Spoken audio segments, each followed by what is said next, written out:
So for this video, I'm going to be discussing my top 10 albums of all time. And all of these albums, in my opinion, I would consider perfect. And what I mean by that is I love all of these songs. I wouldn't change any of them. And it's also really hard for me to pick a least favorite song on all of these albums. Sometimes you get albums that they're really good, and then sometimes you'll have one song they're like, it's not as good as the rest of these. But yeah, all of these albums, I love all of the songs. I won't say I love them equally, but it is definitely hard for me to pick a least favorite, which is a really good sign for having a great album. And yeah, so these are my top 10. I'll also discuss some honorable mentions at the end as well. But yeah, these are my top 10 favorites. This will probably change over time. Just, me trying to listen to new albums and discovering older stuff as well. I will say probably like the top 5 or so. It's pretty set in stone, but 6 through 10 could definitely change. But enough of that, let's go ahead and jump right into it. So starting with number 10, we have, definitely the newest album on this list. Number 10, we have Fauna by Haken. And if you watched my top 10 bands and artists video, you'll know Haken is in my top 5 for a reason, and they're actually pretty cemented because of this album. They have great albums before this one, but Fauna, oh, I just love this album. And I love it because this band just loves to take risks and to try new things, and they did a lot of that with this album. Every song is unique and has its own kind of identity and personality. They have some shorter songs, some longer songs. They have some songs that are more on the softer side, and they have songs that go really hard. They have some songs that tackle serious lyrics and others that kind of get a little goofy. But yeah, I love the creativity with this album, and it's kind of a loose concept. A lot of their albums kind of have maybe not strict, but they kind of have an overall concept. With this one, it's just Fauna, and all of the songs on the albums kind of are dealing with animals in a way. So it's kind of a looser concept than a lot of their albums, and I really like that. And yeah, I just love, like I said, I love the creativity. I love the drumming on this album, of course, by Ray Hearn. And yeah, definitely a newer addition to my top 10. It did bump out one of my favorite albums of all time, which I'll mention in the honorable mentions. But yeah, I love this album. Definitely a little bit of recency bias, but yeah. Number 10, Fauna by Haken. And coming in at number 9 on the list, we have Rumors by Fleetwood Mac. Arguably one of the best and most influential and well-known albums of the 70s.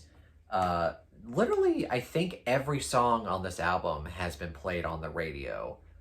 Just so many great radio staple songs.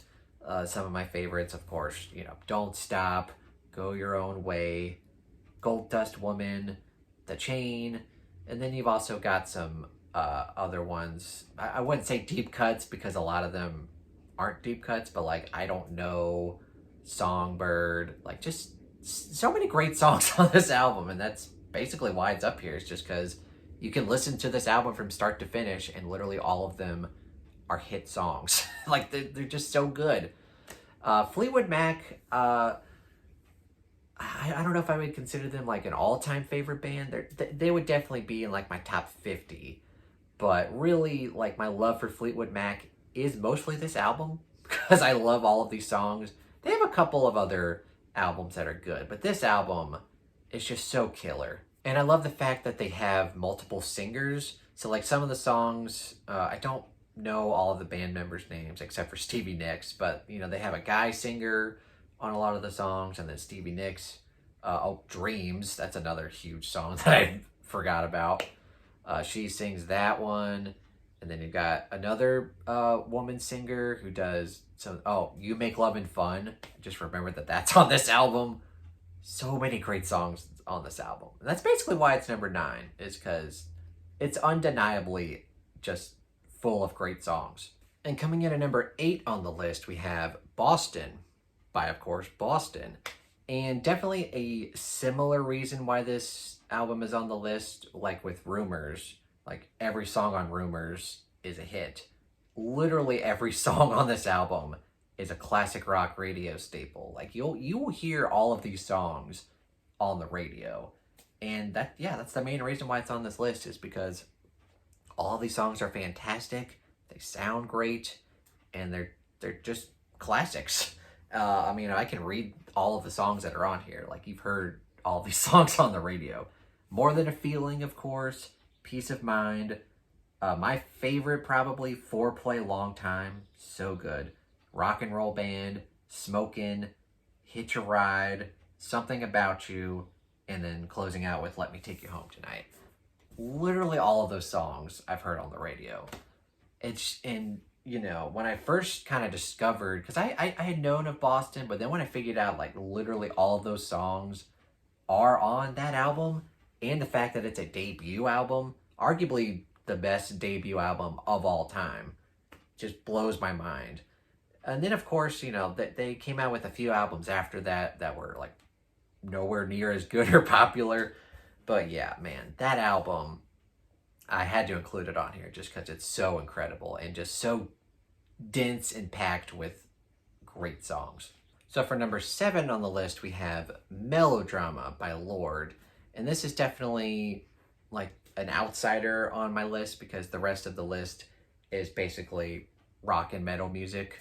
I normally don't love pop music, but Lorde is just an exception to the rule because I love her voice. I love her style of music. Kind of, it's more like alternative pop in a way, but I just love her voice and I love her lyrics. And like I mentioned in my top 10 bands and artists, because she did make that list, which might surprise some people, but I did mention that I kind of discovered her in college with her first album, Pure Heroine, which was excellent. And then I got so excited for her second album, and then listening to it and realizing that I actually liked it more than her first album, it just blew me away. It's one of those albums, kind of has like a loose concept to it, but basically listening to it from start to finish is such a fun experience. And yeah, I could listen to Lorde all day. I love this album, and it's definitely, besides Fauna, it's the newest album on here because it came out in 2017. And yeah, I love it so much, and I will always, be very thrilled to hear more Lorde music. Like I said, Pure Heroine was great, and then her newest album, Solar Power, was pretty good, but Melodrama is just top notch. And coming in at number 6 on my list, we have Goodbye Yellow Brick Road by Elton John. And this album is incredible just for obviously I love it, but also just the fact that it's a double album and there's not a bad song on here, at least in my opinion. And looking at the tracks on here, there's definitely some super popular Elton John songs that probably a lot of people know. Candle in the Wind, Benny and the Jets, Goodbye Yellow Brick Road, Saturday Night's All Right for Fighting. Like, you've got all of those hits, but then it's really the deep cuts that make it for me. I wouldn't say this is a deep cut, but Funeral for a Friend, Love Lies Bleeding. It's an 11-minute song, and it kicks ass. Love it. But then you've got, random songs on here, like I've Seen That Movie Too, Sweet Painted Lady, All the Girls Love Alice, Roy Rogers, Social Disease. Like, just, there's 17 songs on here, I believe. And they're just all really good and unique, and just really showcase Elton John's range of musicality. And it's definitely my favorite double album of all time. It's hard to have a double album that just has no bad songs, because a lot of the times, it can get to the point. Like the Wall by Pink Floyd, I know a lot of people love that double album, but there's definitely some songs that aren't as good as Comfortably Numb and Hey You. But really on this album, all of the songs are good, great, in my opinion. They're all unique. They have their own flavor to them. And yeah, it's my favorite double album of all time. And it comes in at number 6 on the list. And now we venture into my top 5. And like I've said, the top 5, I would say is pretty much set in stone. It could change maybe in the future, depending on what I listen to. But really, like, these top 5 are like set in stone. And number 5, I'm going to go with American Idiot by Green Day. And if you see my previous video about me talking about Green Day being in my top 10 favorite bands, Green Day was the first band that I really became obsessed with. And this album is the reason why.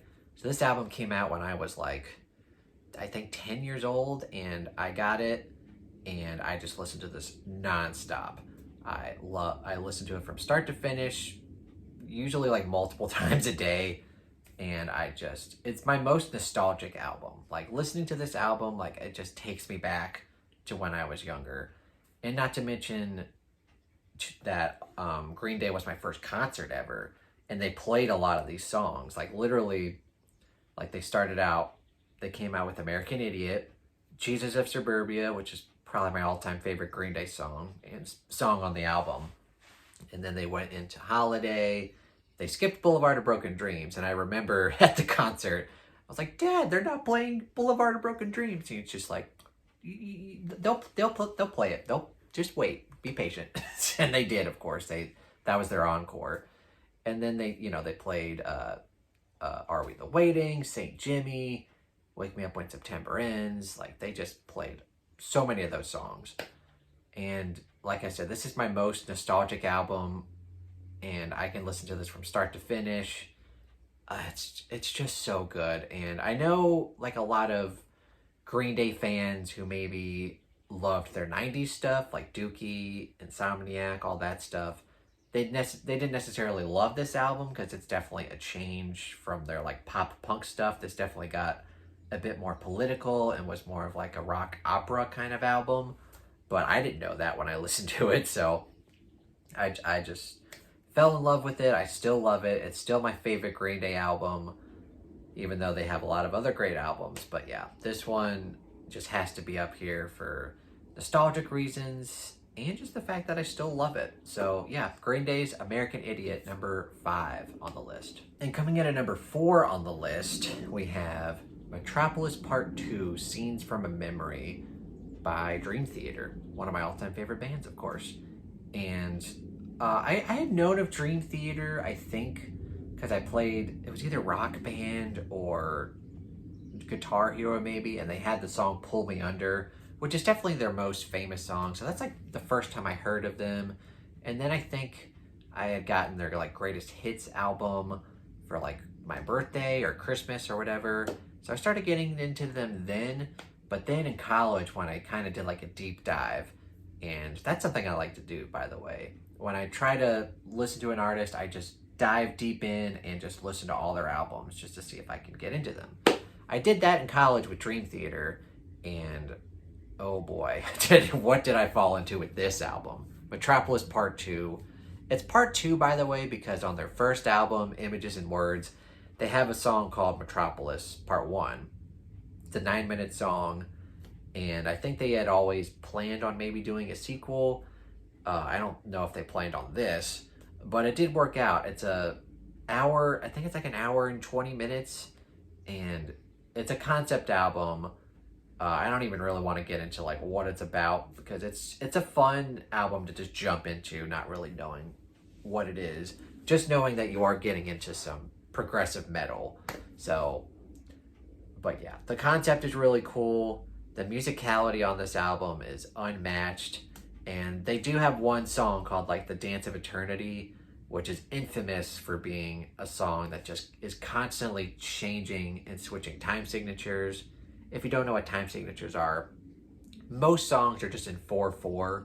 So like if you hear a drummer count out 1, 2, 3, 4, that mostly songs are in 4/4. But this song has like 7/16, 5/4, 7/8, just constantly switching back and forth between everything. So it's really complicated to play, and as a drummer, it's really fun to listen to and to see Mike Portnoy play.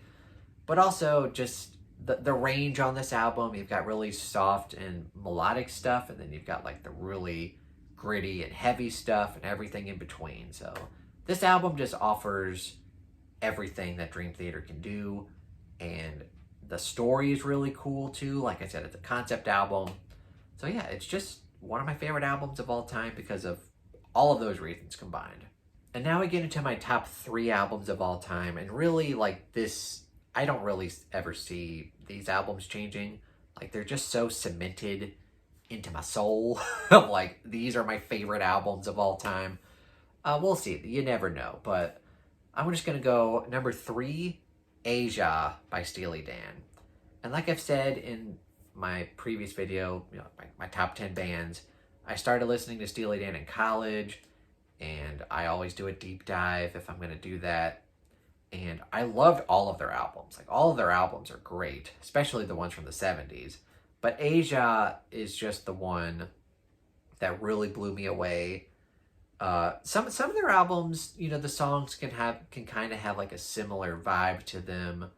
So it doesn't really show their range as much. But Asia, man, all of these songs on this album are very different. They have their own unique flavor to them, and just the musicality on them. Because, like I've said, Steely Dan will just hire not random, but they'll hire the best musicians just for specific parts on a song. So they really just get the people that will make the song the best that it possibly can be. And if I were to make, like a top 20 or even like a top 10 Steely Dan songs list, at least 2 or 3 of these songs would definitely be up there. You've got songs like Black Cow, which is just one of the coolest songs I've ever heard. Definitely listen to all of these albums, by the way, if you've never listened to them. But especially this one. You got Black Cow, you've got Asia, which might be my all-time favorite, just an 8-minute song. It's very different from anything that they had done previous to this album. Very mysterious and mystique sounding. We got Deacon Blues, just like a very mellow, kind of jazzy song. We got Peg, which is kind of like a more upbeat tune. You got Home at Last, which kind of has the famous Purdy Shuffle. It's really cool sounding. I Got the News, which might be a lot of people's least favorite, but it's a really cool drum song. It's got some really cool drum fills in it. And then you got the closer of Josie, which is just the epitome of cool sounding. This album is just very cool, I'll say. It's a very cool album. If you haven't really listened to a Steely Dan album, if you really only know their a couple of greatest hits like Reeling in the Years, Ricky Don't Lose That Number, definitely check this album out because it's just the epitome of Steely Dan's musicality. And I love this album, and that's why it's number 3 on the list. And number 2 on my list, we have The Dark Side of the Moon by Pink Floyd. And like I've said, Pink Floyd is probably my 3rd favorite band of all time. I love almost all of their albums, and the reason why I love the band so much is that they, like every album, they switch it up. Like they don't really make the same album twice. And this was definitely the album that really put them on the map. It's one of the best-selling albums of all time. It's arguably still one of the best sounding albums of all time, even though this came out in 1973, over 50 years ago. It still sounds incredible. And when I was getting into this band in high school, because one of my buddies just gave me a flash drive with all of their music, and this was the album that I came back to the most. Definitely one of my most listened to albums of all time.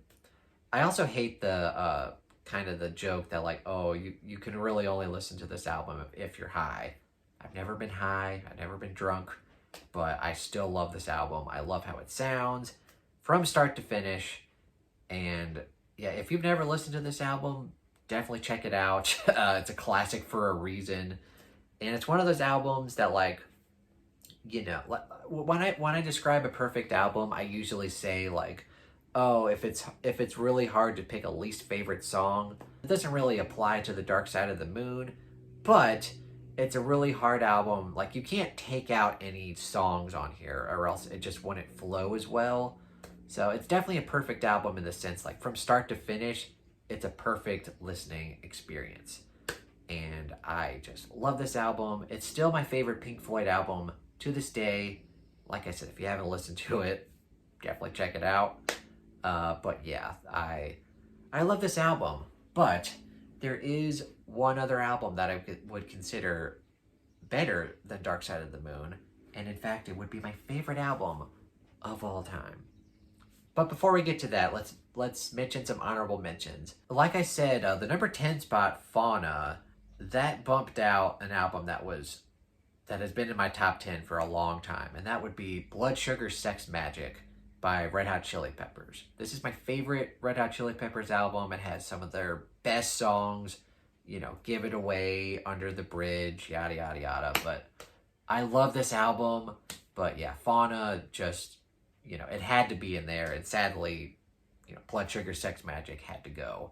And then some of my other favorite albums, you know, Sgt. Pepper's Lonely Heart Club Band by the Beatles. That was in my top 10 for a long time, but it eventually got bumped out. And then, you know, just some of my favorite, or my second favorite albums by bands, like Metal by Pink Floyd. And then we got other Dream Theater albums like 6 Degrees of Inner Turbulence. You got other Steely Dan albums like Gaucho and the Royal Scam. Like, those are really high up there. You got Jimi Hendrix, Are You Experienced? That album. So yeah, there's a lot of albums that like just missed the cut, but I'm pretty satisfied with my top 10 list. And now that we got those honorable mentions out of the way, let's jump into my number 1 favorite album of all time. It's been my favorite album since middle school, and that would be Led Zeppelin 4 by Led Zeppelin, aka the Untitled album. This album, you know, if you haven't listened to it, you've definitely heard songs on this. It's definitely, I don't want to say definitely, but it's highly regarded as one of the best rock albums of all time. It's got classics like Black Dog, Rock and Roll, Stairway to Heaven, When the Levee Breaks. A lot of rock enthusiasts know of those songs. But the deep cuts on here, if you even want to call them deep cuts, Misty Mountain Hop, one of my favorite songs of all time. You've got Going to California, The Battle of Evermore. I know there's one song that I'm missing. Oh, of course, Four Sticks, which is probably the most underrated song on the album. A lot of people would cite this as the weak point of the album, but as a drummer, Four Sticks is just one of the coolest sounding drum songs of all time.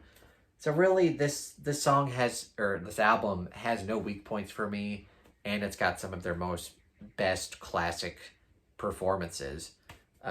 Like I said, a lot of people would point to Black Dog, Rock and Roll, Stairway to Heaven, but for me, what makes this the best album is the rest of the album, and definitely a very diverse set of songs. And even though 2 of the songs don't have drums, like they're just kind of more acoustic sounding, Going to California and The Battle of Evermore, it's still one of, if not the best drum album of all time. Like John Bonham, you know, my favorite drummer, he's all over this album with just classic drum moments. You've got Black Dog, you've obviously got Rock and Roll, that one of the best drum songs of all time. Stairway to Heaven, even though that's definitely more of a guitar-centered song, the second half of that song, the drums really complement Jimmy Page very well. Misty Mountain Hop, great drum song. And Four Sticks, like I said, one of the most underrated Zeppelin songs, just a killer drum groove in that song. And then When the Levee Breaks, one of the best drum beats of all time. So there's definitely a reason why this is my favorite album of all time. The drumming. Like I said, two of the songs don't have drumming, but just overall, these are some of my favorite Zeppelin songs to play drums on. And yeah, there's not much more to say. It's like I said, it's been my favorite since I did my deep dive into Led Zeppelin all the way in middle school. So this has been my favorite album for, you know, almost like more than 15 years now. Like more than half my life, I've claimed that this is my favorite album of all time. And of course, probably my most listened to album at this point. It's so good. Of course, you know, Led Zeppelin has other great albums. I will eventually do my ranking for Led Zeppelin, but, you know, maybe my second would be like Houses of the Holy. That's really good. But yeah, Led Zeppelin 4 is unmatched in my mind. And yeah, my favorite album of all time. All right, so that is my top 10 favorite albums of all time. So to just recap, we had number 10, Fauna by Haken. We had number 9, Rumors by Fleetwood Mac. We had number 8, Boston by Boston. Number 7, we had Melodrama by Lorde. 6, we had Goodbye Yellow Brick Road by Elton John. Number 5, we had American Idiot by Green Day. Number 4, we had Metropolis Part 2, Scenes from a Memory by Dream Theater. Number 3, we had Asia by Steely Dan. Number 2, we had The Dark Side of the Moon by Pink Floyd. And then number 1, my favorite album of all time, Led Zeppelin 4 by, of course, Led Zeppelin. And then some honorable mentions. Blood Sugar Sex Magic, I would probably just put at the number 11 spot. And then, Sgt. Pepper's, Houses of the Holy, tons of, Steely Dan and Pink Floyd albums and Dream Theater albums that are like my second favorite by them would, be really high up there too. But yeah, that's my top 10 list. Let me know what you guys think of my list. Do you agree with me on some of these albums being the best of all time? Or do you disagree with me? Please let me know down in the comments what are your top 10 favorite albums of all time. I'd love to have a discussion with you down in the comments. And of course, thank you guys so much for watching. Like and subscribe and all that jazz. And yeah, thanks for watching. Have a great day.